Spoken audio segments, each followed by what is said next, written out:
आजच आदर्श live news चॅनलला subscribe करा आणि बेल आयकॉन अवश्य दाबा। कोण बोलता देणार नाही, कोण बोलता देणार नाही।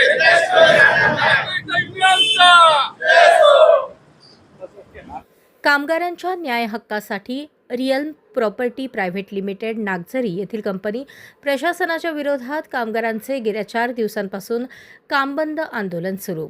सदर कंपनीमध्ये राष्ट्रीय एकता जनरल आणि माथाडी ट्रान्सपोर्ट कामगार संघ या संघटनेची कामगार युनियन असून ही कंपनी कामगार कायद्यानुसार कोणतीही सोयी सुविधा कामगारांना देत नसल्याची तक्रार कामगार नेते विजय पाटील यांच्याकडे केली।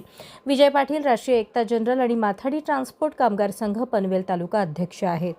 Real property private limited company प्रशासनाच्या द्वारे कामगार कायद्याचे पूर्ण उल्लंघन करत असून भूमिपुत्र असणाऱ्या कामगारांवर अन्याय करण्यात येत असल्याने या विरोधात 4 दिवसांपासून कामबंद आंदोलन छेडले आहे। कित्येक वर्षांपासून या कंपनीमध्ये काम करणाऱ्या कामगारांना कमी पगारात काम करावे लागत आहे। त्यांना पगारवाढ दिली जात नाही। एवढेच नाही तर कामगार कायद्यानुसार त्यांना कोणत्याही प्रकारच्या सोयी सुविधा दिल्या जात नाहीत। त्यामुळे गेल्या 4 दिवस कामबंद आंदोलन करण्यात येत आहे। हे कायदेशीर आंदोलन दडपण्यासाठी पोलिसांच्या मार्फत दबाव आणला जात असल्याचे कामगारांचे म्हणणे आहे। कंपनीच्या मालकांनी युनियनचे पदाधिकारी व कामगार यांच्यासोबत बैठक घेतली पाहिजे अशी भावना कंपनीचे व्यवस्थापक केळकर यांच्याकडे आजच्या बैठकीदरम्यान केली। जर कामगारांच्या कायदेशीर मागण्या मान्य केल्या नाहीत तर येणाऱ्या काळात मोठे आंदोलन करण्यात येईल असा इशाराही त्यांनी यावेळी दिला। संघटना व कामगारांना पाठिंबा देण्यासाठी व त्यांच्या न्याय हक्कासाठी शेतकरी कामगार पक्षाचे पदाधिकारी व प्रभाग क्रमांक 2 चे नगरसेवक राम पाटील, योगेश भोईर, समीर फडके उपस्थित होते। तसेच राष्ट्रीय कामगार संघटना जनरल सेक्रेटरी दिनेश होसगे, कार्याध्यक्ष ॲडव्होकेट मदन इंगळे, प्रमुख संघटक आनंद कौशिक, खजिनदार सागर चाळसे, पनवेल तालुका उपाध्यक्ष जीवन पाटील, पनवेल तालुका सचिव वैभव भोईर, योगेश म्हात्रे, अरुण म्हात्रे, युनियनचे पदाधिकारी, कार्यकर्ते, नेते व कामगार पुरुष महिला उपस्थित होते। यावेळी आमच्या प्रतिनिधीशी बोलताना त्यांनी अधिक माहिती दिली। खरं तर राष्ट्रीय एकता कामगार संघटनेचा मी पनवेल तालुका अध्यक्ष आहेत। या ठिकाणी माझ्या सर्वच राष्ट्रीय एकता संघटनेचे सर्वच पदाधिकारी उपस्थित आहेत। तसेच आज या ठिकाणी आमच्या विभागाचे प्रभागाचे नगरसेवक राम पाटील आहेत, योगेश भोईर आहेत, समीर फडके आहेत, हे सर्व आम्हाला या ठिकाणी सहकार्य करण्यासाठी आलेले आहेत। खरं तर या स्ट्राईकचं एकमेव कारण म्हणजे या ठिकाणी जे कामगार आहेत त्या कामगाराची या कंपनी प्रशासनाकडून पिलवणूक होत आहे। गेले 18-18, 20-20 वर्षे काम करूनही या कामगारांना फक्त 10 आणि 12 हजार रुपयामध्ये काम केलं जातोय। त्यांना कुठलाही कामगार कायद्यानुसार जे त्यांना हे मिळाला पाहिजे ते त्यांना मिळत नाही। आजही त्यांना PF, ESIC दिली जात नाही। 18-18 वर्षे काम करूनही या लोकांना बोनस दिलं जात नाही। त्यामुळं खरं तर या कामगारांनी आमच्या समोर हे व्यथा मांडली आणि त्यामुळं त्यानंतरच या संघटनेची स्थापना या ठिकाणी झाली। 23 सप्टेंबर 2025 रोजी या संघटनेची इथे या कंपनीवर स्थापना झाली आणि 11 फेब्रुवारी 2026 मध्ये या ठिकाणी कामगार सर्व स्ट्राईकवर गेले आणि सर्व आमच्या मागण्या या कामगारांसंदर्भातच आहेत। कंपनी प्रशासनाने ते बसून आमच्याजवळ बसावं, त्या कामगारांच्या मागण्या आमच्या ऐकून घ्याव्या। आम्ही त्यांना demand of charter of demand आम्ही त्यांना दिलेलं आहे, त्यानुसार त्यांनी ते आमच्या मागण्या पूर्ण कराव्या। आता खरं तर आम्ही स्ट्राईकवर गेल्यापासून आता आज 4था दिवस, 2 दिवसापासून या ठिकाणी 4 दिवसापासून या ठिकाणी कामगार कोणत्याही प्रकारचा काम करत नाहीये, परंतु कंपनी प्रशासनाकडनं पोलिसांचा दबाव तंत्र वापरून कामगारांना वेठीस धरण्याचं, त्यांना दबाव आणण्याचं काम करत आहे।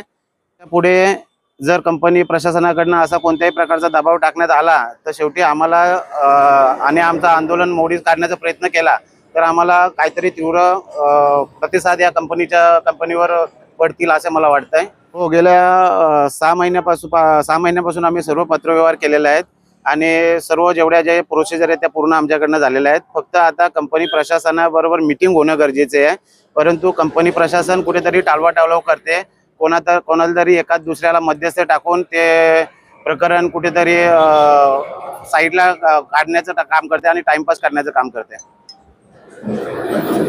त्याच कंपनीत आत्ता ह्या मी कंपनीमध्ये उभा आहे, इथल्या कामगारांचाच नाही आहे। हा विषय अखंड महाराष्ट्रामध्ये आणि भारतामध्ये चाललेला आहे। सध्या निघालेले नवीन कायदे सुद्धा असेच आहेत की ते बऱ्याचदा जे कंपनी धार्जिण आहेत, त्यामुळे ही जी त्यांची दादागिरी चाललेली आहे ह्या कंपनीच्या बाबतीत जर बोलायचं झालं तर ती तशीच आहे. त्यांना वाटतं की कायदे आता कामगारांच्या याच्यामध्ये नाही, फेवरमध्ये नाही आहेत, ते कंपनी धार्जिण आहेत, त्यामुळे आम्ही काहीही करू शकतो.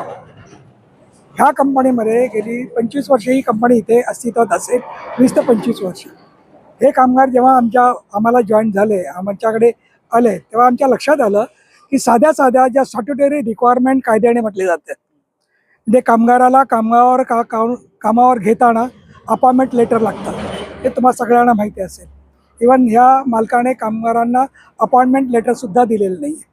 नंबर 1. नंबर 2, त्यांना महिन्याच्या लीव असतात, कॅज्युअल लीव असू द्या, सिक लीव असू द्या, त्या द्याव्या लागतात किंवा ESIमध्ये त्यांना कव्हर करावं लागतं, तेही त्यांनी केलेलं नाही आहे.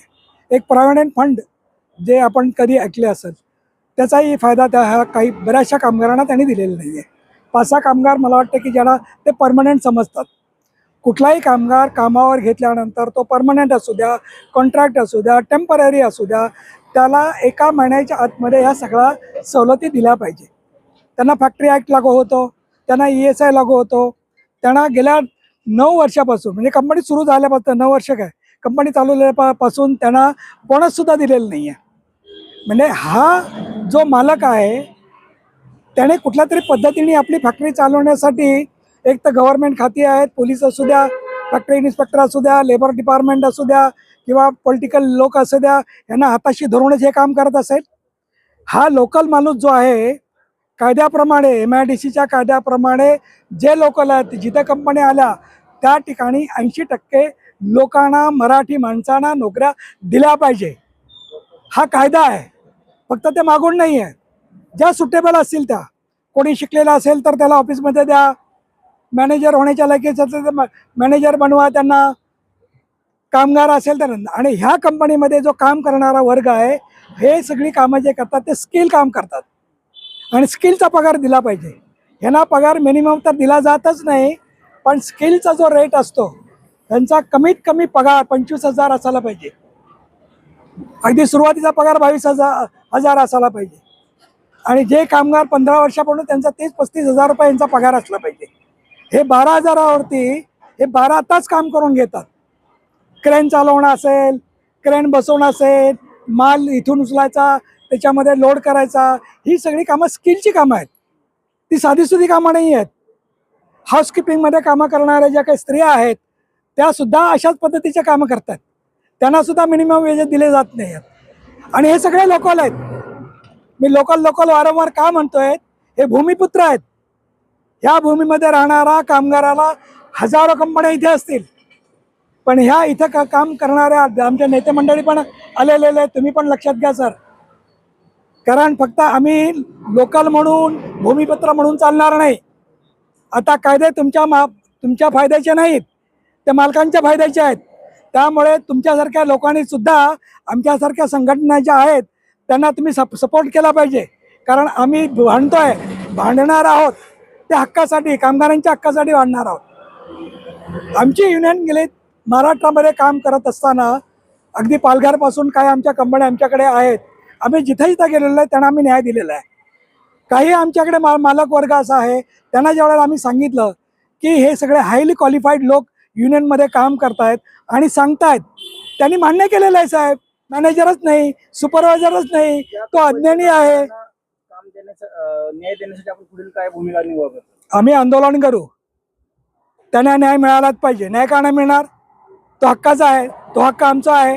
आम्हाला घटनेने तो अधिकार दिलेला आहे. जोपर्यंत जे कायद्याच्या कक्षेत जेवढा आहे, आम्ही लेबर डिपार्टमेंटला पत्र लिहिलेलं आहे, ESIला लिहिलेलं आहे, PFला लिहिलेलं आहे, पोलिसांना लिहिलेलं आहे. आता ते मालक वर्ग काय करतो, बऱ्याचदा खोट्या तक्रारी करून तिथे काय सुरक्षा काय म्हणतात त्याला, सुरक्षा धोक्यात. आता ती पोलिसांची सुरक्षा धोक्यात आहे की आमची सुरक्षा धोक्यात आहे ते आम्हाला कळलं नाही आहे. आमचा कामगार इथे खूप प्रामाणिकपणे स्ट्राईकवर आहे, संपावर आहे. तो संप जो करतोय तो अगदी रीतसर करतोय आणि तो लिगल आहे. आम्ही अचानकपणे येऊन कामगार संप केलेला नाही आहे. लिगली इंडस्ट्रियल डिस्प्यूट ॲक्ट प्रमाणे त्यांना आम्ही 14 दिवसाचा नोटीस दिलेला आहे. त्यांना सांगितलेलं आहे आम्ही का करणार आहोत की कामगारांना तुम्ही 12,000 मध्ये तुम्ही राबवून घेता. आमची मुख्य मागणी जी आहे ती पगारवाढ करणे आणि बाकीच्या स्टॅट्युटरी रिक्वायरमेंट आहेत, PF बोनस, ESIC लीव वगैरे हे देणं आहेच. तर कित्येक वर्ष खरं म्हणजे हे जर न्यूज याच्यामध्ये पसरली तर बाकीच्या लोकांनी त्यांना समजायला पाहिजे. हे जे मालक असतो हे मालकाची पूर्णपणे जबाबदारी आहे, सरकारची पूर्णपणे जबाबदारी आहे. 19 वर्ष झाली 9,000 पगार देतो. या बाईला 9,000 पगार आहे. बघा की तुम्ही इथे येऊन धंदे करता पण आम्हाला काय, आमच्या लोकांचं कराय. जय महाराष्ट्र. मी सागर चाळसे. आज आम्ही या रिअल प्रॉपर्टीच्या कंपनीत आलेलो आहे. ही कंपनी अश्विन दमानीची आहे. या अश्विन दमानी यांना आम्ही जवळजवळ 6 महिन्यापासून पाठपुरावा करतोय, पण यांनी अजूनपर्यंत आमच्या कामगारांना कुठल्याही प्रकारचा दाद दिलेला नाही आणि अजूनपर्यंत कुठल्याही प्रकारचा त्यांच्यावरती जे फायदे त्यांना अजून दिलेले नाही. तर आमचा आज जो स्ट्राईक चालू आहे तो पूर्णपणे कायदेशीर चालू आहे, पण आमचा जर स्ट्राईक मोडण्याचा प्रयत्न जर या अश्विन दमानी यांनी जर केला तर पुढचं आंदोलन आम्ही अजून तीव्र करणार. आणि इकडचे आम्ही भूमिपुत्र आहोत.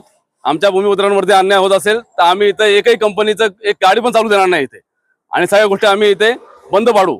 तर आमचं एकच मालकाला तुमच्या माध्यमातून आव्हान आहे, आमच्याशी येऊन आम्ही चर्चा करायला तयार आहोत. आमचे दरवाजे उघडे, तुम्ही या प्रेमाने आमच्याशी बोला, आम्ही सगळ्या गोष्टी तुम्हाला सहकार्य करायला तयार आहे. पण पोलिसांना हाताशी घेऊन जर तुम्ही आमच्या कामगारांवरती दडपशाही करत असाल, दादागिरी करत असाल तर हे आम्ही कदापि सहन करणार नाही आणि याचे परिणाम पुढे मालकाला भोगावे लागतील. हा एक तीव्रपणे आम्ही तुम्हाला तुमच्या माध्यमातून त्यांना इशारा देतोय. मी दिनेश होसगे, राष्ट्रीय एकता कामगार संघ याचा मी जनरल सेक्रेटरी आहे. हा युनिट उसाटणेचा आहे. नागझरी आणि उसाटणे हे दोन्ही युनिट जे आहेत ते अश्विन दमानी यांच्याच मालकीचे आहेत आणि हे दोन्ही युनिट तेच चालवतात. इथले जे कामगार आहेत, इथला जो अश्विन दमानीचा जो कस्टमर आहे तो जिंदाल कंपनी आहे आणि जिंदाल कंपनीचं इथे काम चालतं. इथल्या ह्या कामगारांना सुद्धा तशाच प्रकारे कोणत्याही प्रकारची सुविधा देत नाहीत कामगार कायद्यानुसार, आणि त्यांना ते मिळावेत यासाठी आम्ही इथे आंदोलन स्ट्राईक केलेलं आहे. इथे सुद्धा दोन्ही कंपनी मिळून स्ट्राईक केलेलं आहे. आणि इथे समजा या लोक जे आहेत पोलीस स्टेशन किंवा यांच्या माध्यमातून इथे प्रेशर आणण्याचा प्रयत्न करतायत आणि स्ट्राईक जो आहे मोडीत काढण्याचा प्रयत्न करतायत. तर आम्ही कायद्याप्रमाणे आम्ही CP आणि DCP यांना सुद्धा पत्रव्यवहार केलेला आहे या गोष्टीविषयी. त्यांना ही जाणीव करून दिलेली आहे की हे जे काही पोलीस प्रशासनाचं आमच्यावरती प्रेशर आणून हे मोडीत काढण्याचा प्रयत्न करत आहे अश्विन दमानीच्या माध्यमातून. तर आम्ही त्याचं सगळं केलेलं आहे. आमचा उद्देश असाच आहे की या कामगार कायद्यानुसार ज्या कामगारांना ज्या सुविधा मिळायला पाहिजेत त्यांनी द्याव्यात. आणि आम्ही तुमच्या माध्यमातून अश्विन दमानी यांना सुद्धा आवाहन करतो की आम्ही जे काही तुम्हाला चार्टर ऑफ डिमांड दिलेले आहेत त्याचा जो विचार करावा आणि आमच्याशी बसून त्याचं ते डिमांड तुम्ही मान्य करून, म्हणजे ते सरकारी शासकीयच आहेत, शासकीय मागण्या दिलेल्या आहेत त्या तुम्ही त्या कामगारांना द्याव्यात. मूलभूत ह्या ज्या मागण्या म्हणजे आमच्या की 10-12 वर्षापासून त्यांचे पगार वाढवलेले नाहीयेत. त्या पगार ज्या आहेत त्याची वाढ झाली पाहिजे. परत ज्या शासकीय सुविधा आहेत म्हणजे बोनस झाला, PF झाला, ESIC झाला, युनिफॉर्म झाला, अपॉइंटमेंट लेटर झाला, या सगळ्या ज्या मागण्या ज्या आहेत त्या लिगली आहेत, कायदेशीर आहेत, त्या त्यांनी त्या कामगारांना द्यावा. पनवेल आणि नवी मुंबई व रायगडच्या ताज्या घडामोडी पाहण्यासाठी आजच आदर्श लाईव्ह न्यूजला सबस्क्राईब करा आणि बेल आयकॉन दाबून रहा अपडेट. न्यूज व लाईव्ह साठी संपर्क करा 9619 880095 आणि 9653 119523.